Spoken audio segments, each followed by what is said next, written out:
Good morning mga idol. Ito na yung ating pananim mo. Ang palaya may bunga na mga idol. Pinagsama-sama ko na mga idol.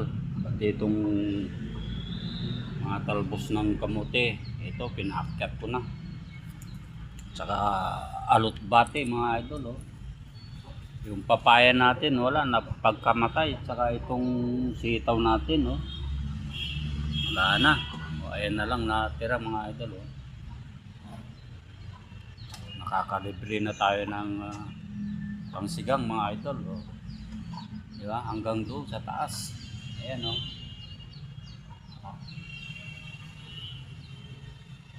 Magapang na mga idol. Yung kamatis na lang. Wala pa. Kukunti pa lang Ayan mga idol. Abangan nyo na lang mga idol. Dito na lang. Thank you for watching. And happy New Year sa inyong lahat mga idol. Bye. I love you all.